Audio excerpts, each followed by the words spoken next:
গতকাল Tripura board of secondary education যে মেধা তালিকা প্রকাশ করেছে, অর্থাৎ টপ 10, আমাদের সিপাহীজলা জেলার কোনো ছাত্রছাত্রী আছে টপ 10-এ? হ্যাঁ, গতকাল যেটা আমাদের টিবিসি থেকে যে মেধা তালিকা প্রকাশ করেছে তার মধ্যে মাধ্যমিকে আমরা 3টা স্থান আমাদের আছে। তো প্রথম যে 5th পজিশনে দেবস্মিতা সাহা আছে, ও 477 নম্বর পেয়ে ফিট হয়েছে। ও বিবেকানন্দ শিশু নিকেতনের ছাত্রী, বিশালগড়ে।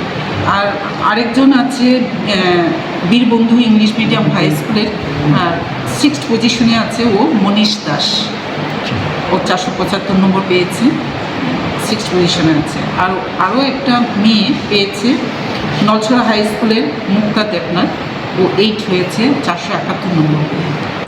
ম্যাডাম, তাদের উদ্দেশ্যে কী বার্তা থাকবে? ওরা ভালো করেছে, আমাদের ডিস্ট্রিক্টের গৌরব, আমরা খুব খুশি। ডিস্ট্রিক্ট থেকে আমরা ওদের অভিনন্দন জানাই।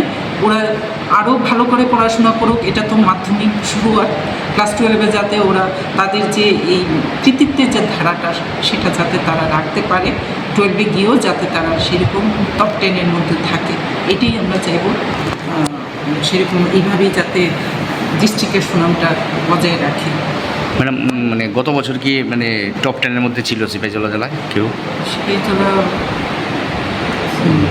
ছিল একজন, এবার 3জন।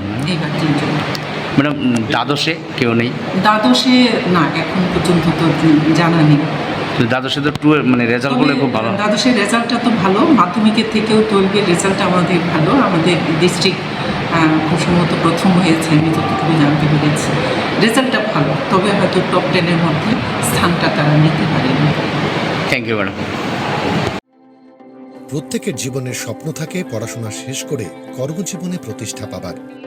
এই দিক দিয়ে আমি সফল শুধুমাত্র একটি কারণে, সেটা হলো আমার কলেজ টিপস, যেখান থেকে গ্র্যাজুয়েশন কমপ্লিট করে উচ্চতর শিক্ষা নিয়ে আজ আমি সফলভাবে প্রতিষ্ঠিত।